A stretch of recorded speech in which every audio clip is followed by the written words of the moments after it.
Hello, everybody, and welcome to Your Money Map, sponsored by the Alliance for Lifetime Income. I'm your host, Jean Chatzky. I'm glad to have you with us today.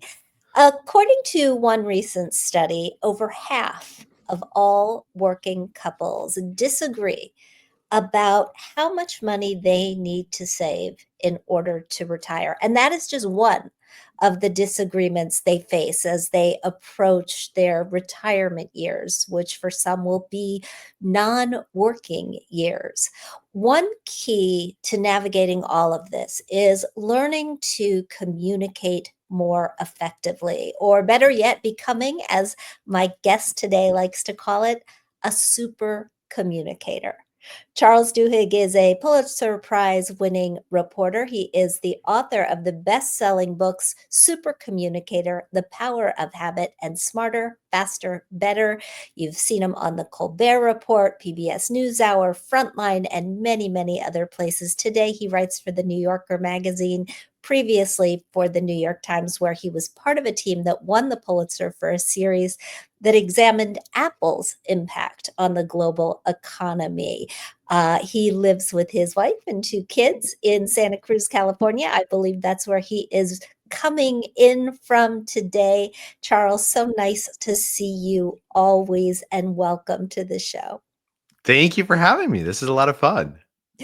Super Communicators is a book about mastering the art of conversation and connection. After you tackled habits, after you tackled efficiency, what made you want to tackle this? Well, it actually started with a pattern that I fell into with my wife a couple of years ago, which I'm assuming will probably be familiar to many of the folks who are listening, which is that, I was working at the Times at that point, and I would come home from work after a long day and I would start complaining about my day and say, my boss doesn't appreciate me and my coworkers don't realize what a genius I am. And my wife very practically would give me some good advice. She'd say something like, why don't you take your boss out to lunch and you guys can get to know each other a little bit better? And instead of being able to hear her good advice, I would get even more upset. And I would say, you're supposed to be on my side. You're supposed to be outraged on my behalf. She would get upset that I was attacking her for giving me good advice. And I think this is something that happens in a lot of relationships, right? There's one person who has a problem or has something they want to talk about, something that's kind of emotional. And then the other person, instead of empathizing, tries to solve their problems. And it's not appreciated. And so I went to these researchers and I asked them, what's going on? Like if I'm a professional communicator, why do I keep falling into this trap? And what they said is, well, it's interesting you come and you ask us now because we're living through this golden age of understanding communication. And one of the things that we've discovered is that when you have a conversation, you tend to assume that that conversation is about one thing, right? You're talking about your day or Mhm. where to go on vacation next year or your budgets, your monthly budgets. But actually, they said if we could look inside your brain, what we see is that you're having multiple different kinds of conversations all at the same time. And in general, these conversations tend to fall into one of three buckets. There's these practical conversations, which are about solving problems or making plans. But then there's emotional conversations where I tell you what I'm feeling, like I did with my wife. And I don't want you to solve my feelings. I want you to empathize and I want you to comfort. And then there's social conversations, which are about how we relate to each other in society. And they said, what we've discovered is if you are having different kinds of conversations at the same moment, you can't really hear each other. You can't really connect. That I was gonna say, that's where the point of connection comes in. That's right. When you looked at the sort of arc of communication, you wrote that pretty much anybody could become a super communicator. And I have to admit, I'm really fascinated by this whole line of thinking and research. My father taught communications at the Oh, University of Wisconsin and then at Indiana University. He was a great, great communicator. Um, but I think mastering it for so many people is really, really difficult. Before we dig into those three types of conversations, and I want to get a little more granular about each of them, is this innate? Does it come easier for some people than for others? no, not at all. In fact, what we've discovered is that everyone is a super communicator at one time or another, right? When you call your best friend, you know exactly what to tell them to make them feel better about something that's happening, or you know what question to ask that'll help them see something in a new light. You are acting as a super communicator, and your friend is probably a super communicator back to you. And so we all have times when we do this. The difference is that there are some people who are consistent super communicators. They can connect with almost anyone. And for a long time, people thought that was because they were born that way, right? They were born with the gift of gab, or they were particularly extroverted. But what research shows is that that's not true at all. That in fact, consistently, if you were to ask the best communicators, have you always been good at communication? What they'll inevitably say is something like, "No, when I was in high school, I had trouble making friends with other kids, so I had really had to study how Hmm. kids talk to each other." Or my parents got divorced when I was young, and I had to be the peacemaker between them. It's the act of thinking about communication that makes us a good communicator. And that means that any of us can become a communicator. Once we recognize that we already know these skills and we see them as skills, then we can learn to apply them to any situation that we want to. You gave us cursory descriptions of these 3 types of conversations. Let's dig into them a little bit more deeply. The first type of conversation you talked about were practical conversations. I assume this Right. is, "What are we gonna have for dinner tonight?"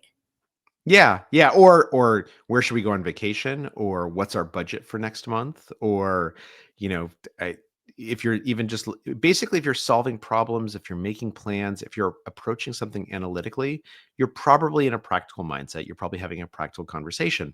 And what's important about that is that that uses the prefrontal cortex, the sort of most forward part of our brain. And that's a relatively new part of our brain from an evolutionary perspective. And so it's something that is slightly less agile than the rest of our brain, but is incredibly powerful at helping us analyze things. What is the key to getting these sorts of conversations right and not allowing them? Because I gotta tell you, I have had the "What are we having for dinner?" conversation go off the rails, right? Yeah, right. What's the key to getting these Well, and my guess is when it tactical, easier conversations, my uh guess is that when it goes off the rails, it's because the other person actually isn't looking for a practical conversation. They might be saying like, I don't want to make a decision. I like, I sort of feel emotional about this. I would like Chinese, but I hate Indian, and I feel like you keep on forcing me to get Indian. Or it could be a social conversation that like where it matters less than who are we eating with, or do I feel like you're giving me the agency to make this decision. But let's assume that we're both having a practical conversation.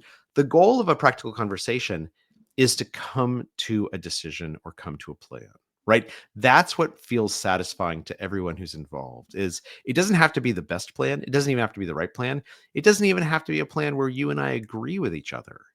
But if I understand what you want and how you would like to get that, and you understand what I want and how I would like to get that, then we have the opportunity to align, to work together. What's the difference between that conversation and the emotional conversation? How do we or should we approach emotional conversations? Yeah, the emotional conversation is very different, right? Because the goal of an emotional conversation is not to solve your problem. It is not to come up with a plan. The goal of a emotional conversation is to empathize.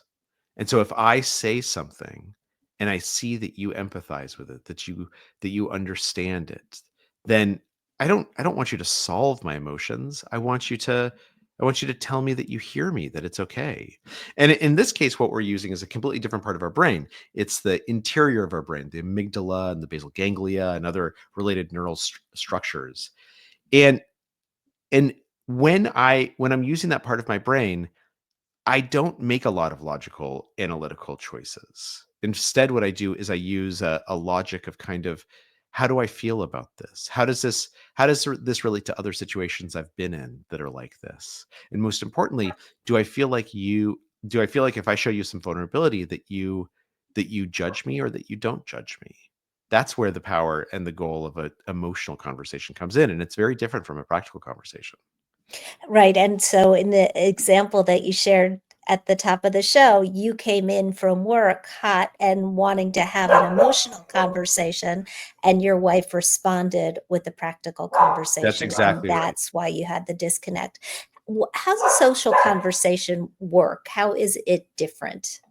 Well, so for a social conversation, what often happens is a social conversation is really about how we relate to each other or how we relate to society or or the identities that are important to us. And it actually again uses a very different part of our brain, the medial frontal network, which is sort of like wide scanning throughout the entire brain.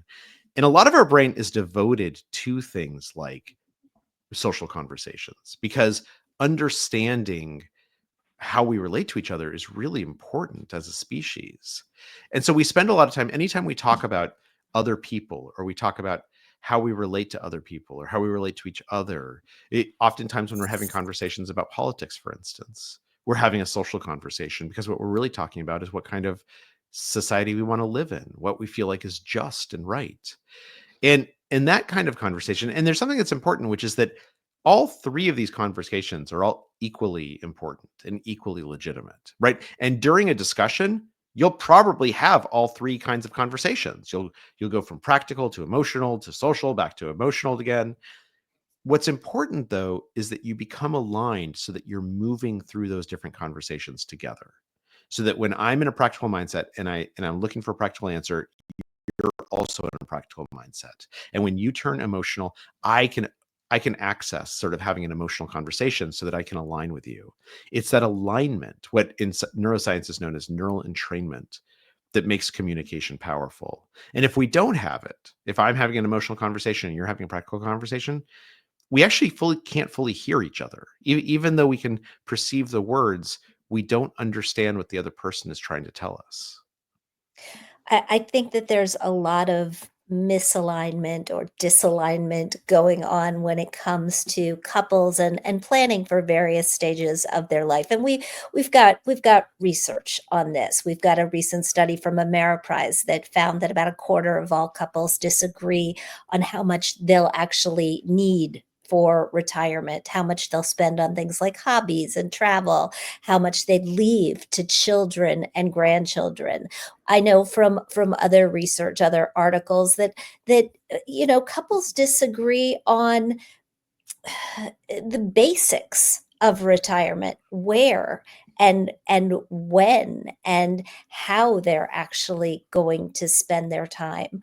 When you're trying to get to alignment on a big stage of life or a big ball of wax, what's the best way to talk to each other?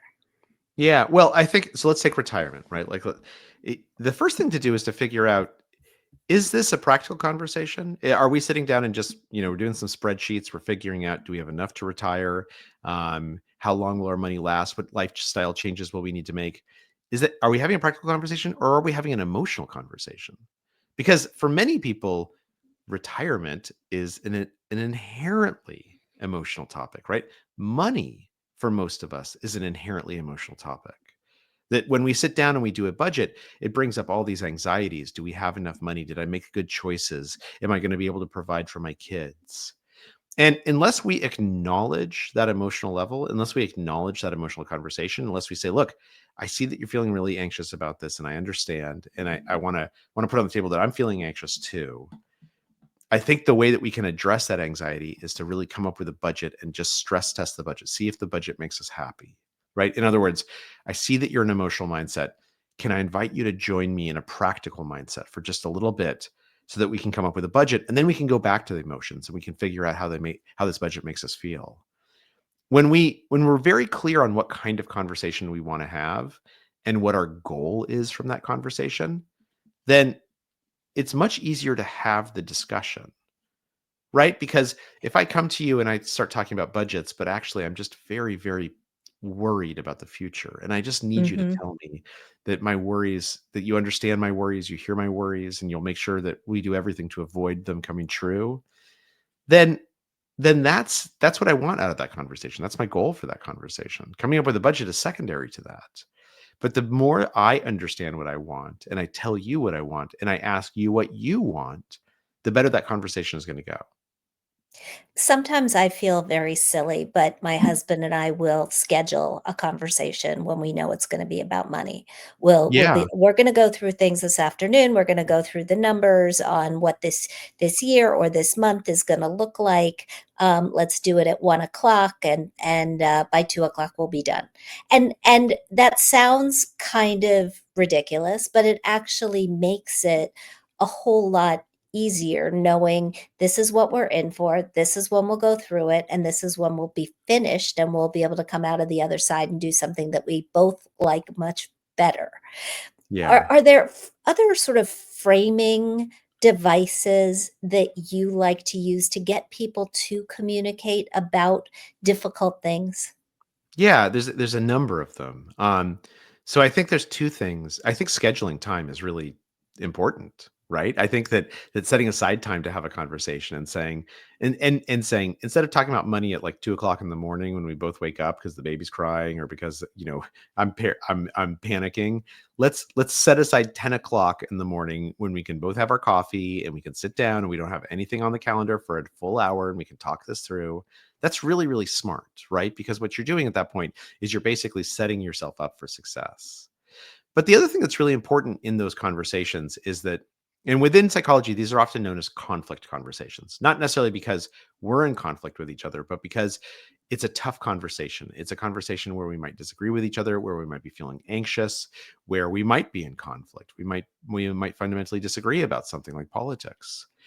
In those conversations, one of the things that the studies tell us is that it's really important, obviously, to listen to the other person, but just listening oftentimes is not enough. Hmm. Because, particularly in the toughest conversations, there will always be a sneaking suspicion in the back of people's brains. This person, they look like they're listening, but they're not actually listening to me. They're just waiting their turn to speak. And so, what we have to do is we have to prove that we're listening. We have to demonstrate it. And there's actually a technique for this that they teach at Harvard and Stanford and a bunch of other fancy schools. It's called looping for understanding and it has 3 steps. Step 1 is you should ask a question, preferably what's known as a deep question, something that invites someone to talk about something real and meaningful. Step 2 is after they've answered that question, try and repeat back in your own words what you heard them say. And the goal here is not mimicry. The goal here is to prove that you're processing this, that you're thinking about it, that you're paying attention. And most of us do steps 1 and 2 somewhat intuitively, right? When we're at our Mhm. best.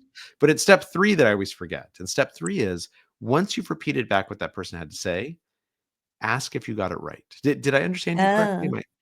Because what we're actually doing when we ask if we got it right is we're asking them for their permission to acknowledge that we were listening. And if they believe that we were listening, they become much more likely to listen to us in return. And so proving that we are listening when we're having those tough conversations, that's really, really helpful. It changes the tenor of the entire discussion. It's so fascinating because one of the places that I think people feel a disconnect, one of the places that they feel not listened to is when they're talking to professionals, whether those professionals or are doctors or lawyers or financial advisors. A recent study from the Alliance for Lifetime Income actually highlighted some of these gaps between financial professionals and their clients. 98% of financial professionals say that they talk about sources of protected income, things like Social Security and pensions and annuity. Only 69% of clients say that they are talked to about these things. 90% say they talk to their clients about steps that they should be taking in case they experience some sort of cognitive decline or some sort of memory problems later in life. Only 27% of clients say, my advisor brought up this topic. So, Right. why are there so many?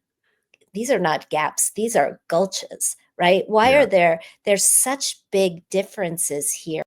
And can that three-step process get us past them? Yeah. So I think what's probably happening in that situation is that I'm sure that the advisor is actually saying those things.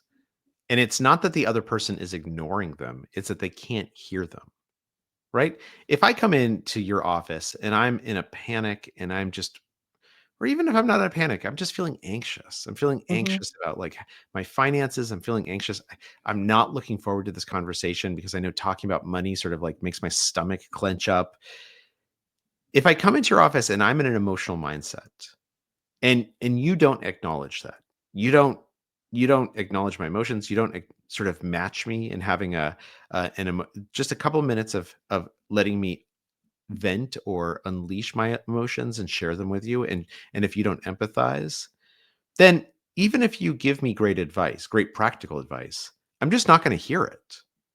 Right? You might tell me, here's Yeah, all the solutions. You just put some money here and you put some other money here and we look for like this interest rate. But I'm not going to hear that it's gonna go like because that. yeah, because I'm using a part of my brain that literally can't absorb it. And so a really good advisor will say, let's start by tell me how thinking about retirement makes you feel. Like what does it bring up for you? How do you make sense? What's your goals? How do you make sense of what's going on in your life right now? And even if it's just a matter of someone just sort of saying, here's why I'm worried. I'm worried for this reason and this reason and this reason and this reason. Then when the advisor matches them and says, I totally hear what you're saying. This is scary stuff. Like I understand why you feel anxious. My own dad felt anxious exactly when he retired, but things worked out really well for him. He's really happy now. Just by saying that, that allows us to become aligned. And then I can say, do you mind if we move from talking about your anxieties, which are very legitimate, to a plan that I think might help you keep those worries at bay? Right? In other words, do you mind if we move from an emotional conversation to a practical conversation? When you say that, what you're doing is you're helping the other person get into the mindset where they can hear what you have to say. And that's really powerful. You're very overt about the fact that we are now switching gears. That Yeah. seems to be really important. I mean, it doesn't you don't have to be overt, right? If you know the person well enough, we make these switches all the time, but they actually teach teachers in schools that when a student comes up and they want to have an important conversation, that the teacher should ask them this very first thing, do you want to be helped? Do you want to be hugged or do you want to be heard? Hmm, Which of course is the practical, the emotional, and the social conversation. And if you ask people a question like that, they know the answer. They can actually when my wife asks me that, I can say, "No, no, no, I don't need you to help me figure out work. I just need you to like listen to me vent for a little while because these people are driving me crazy." Right? We right. know what we want. And just because it's overt doesn't mean it's any less important or magical or communicative. It just means that we're being more deliberate about it. Yeah, absolutely. But I do think that especially when you're talking about money with a professional, which is just one of those conversations that often puts people uh, on their heels because the language may be tough to understand. We may hear it but not understand it. Yeah. It's important that step 3, you know, uh, did I get it right? Is so crucial to being able to move on to the next thing. I mean, Yeah. and so is the listening part, with a professional. My barometer for a good financial advisor, at least on the first meeting, is that they should be listening more than they're talking, because I Yeah. think they need to be eliciting information, about you, rather than telling you what they wanna do to help you. Absolutely. Um, Boy, I could go in so many different directions here. I wanna get back to couples for a second, though, because in the book, you write that one of the pitfalls for couples when they are communicating, during a fight, and we know that money is one of the things that couples fight about, and the more often they fight about money, literally, the more frequently, the more likely they are to divorce. Yeah. One of the pitfalls is trying to control the other person. What Yeah. does that look like, and what do happy couples do instead? Well, it's interesting. So studies that have been done of couples show that every couple fights, no matter how great or terrible your marriage is, every couple sometimes fights. And when we're in a fight, when we're feeling kind of threatened, our instinct is to fight or flight, right? Our instinct is oftentimes to try and find something that we can control because it makes us feel like we have agency. It makes us feel less intimidated, less anxious. And of course, the easiest thing to think you can control is the person you're talking to, right? The person who's sitting across from you. And so oftentimes people will try and control each other, and they'll try and control each other by doing things like saying, I'm not going to talk about that. We're going to talk about X. We're not going to talk about Y. Or oh, that upset you. That shouldn't have upset you. You shouldn't be upset about that. I'm trying to control your emotions. Or to say, I'm only going to give this 5 minutes. Like I got 5 minutes to Mm. talk about this, and then I got something else to do. I'm going to try and control your time. That kind of control is often toxic. And it oftentimes leads to something that's known as kitchen sinking, where a fight about one thing becomes a fight about everything. Yes.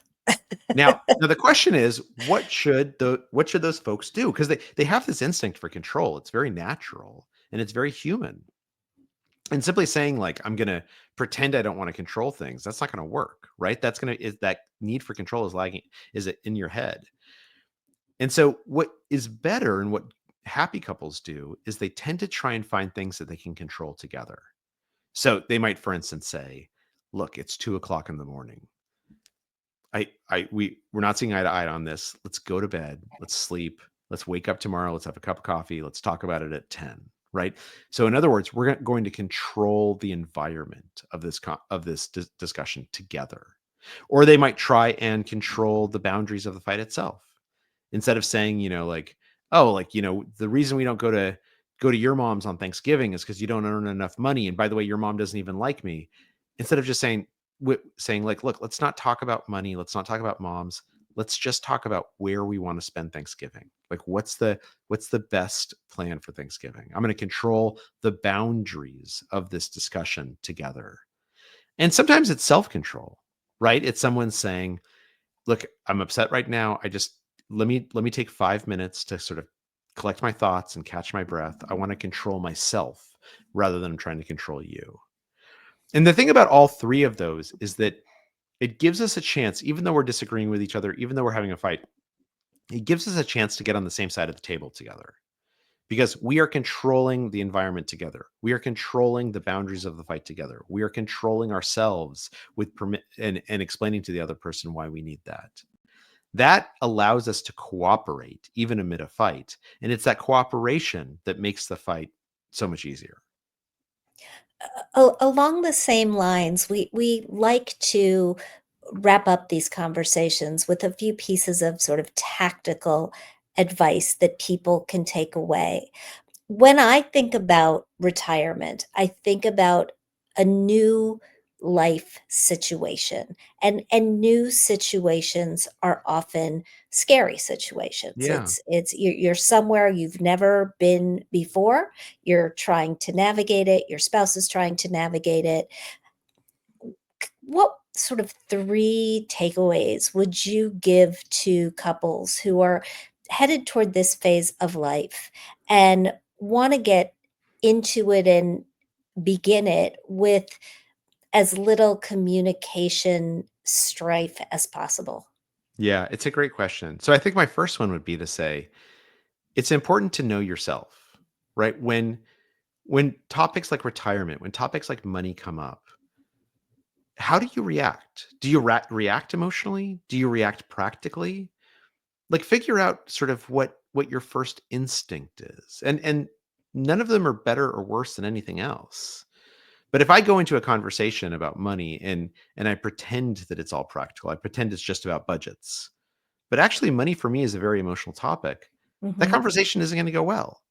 And so self-contemplation, self-examination and understanding w- what your instinct is, what kind of conversation you often want to have first about money or retirement, that's really, really important.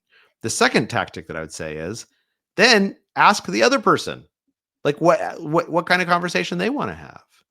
Ask them, look, is this something where we just need to figure out the budget for next month? It's not that big a deal. Or is it something where like you're feeling anxious? Or is it something where you feel like you want to spend more time with our grandkids and you're worried that we can't afford to do that? And so maybe it means that you go, we buy a ticket for you and I stay home and we figure that out, right? What kind of mindset we're so not only do we know our own mindset, we ask the other person what mindset they're in. And then the third thing is just to ask more questions and to understand that the goal of a conversation is not to convince the other person of something. The goal of a conversation is not to convince you that I'm smart, you're dumb, or my candidate's better than your candidate, or that you should like me, or you should think that I'm smart. The goal of a conversation is simply to understand each other.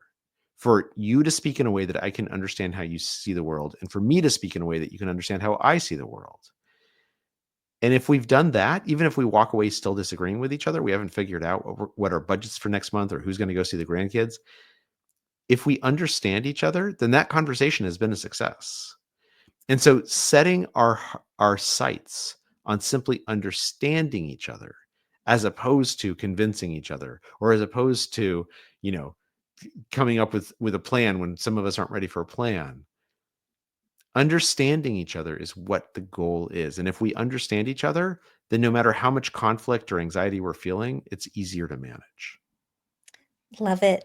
Charles, if our listeners are looking for more from you, where would you like them to go? Yeah, absolutely. You can find me online at charlesduhigg.com. That's Duhigg. Or I have a Substack newsletter called The Science of Better, which you can find on Substack. Or if you want to buy the book, available in Amazon and Audible if you like audiobooks, and Barnes and Noble, and your local bookstore, of course, which it's wonderful to support local bookstores. It is. And just to remind everybody, the title is Super Communicators. If you are watching and you want more resources to make your transition to retirement easier, you can also visit the Alliance for Lifetime Income's website. You'll find that at protectedincome.org. There is a wealth of information and tools, including a new tool called Ask Allie, which is a virtual assistant that helps people understand some of the complex concepts and terminology most important for retirement income planning. I hope you get a chance to check it out. Once again, it's at protectedincome.org. Charles, thank you so much as always. Thank you. And thanks everybody for joining us. We'll see you next time. Bye.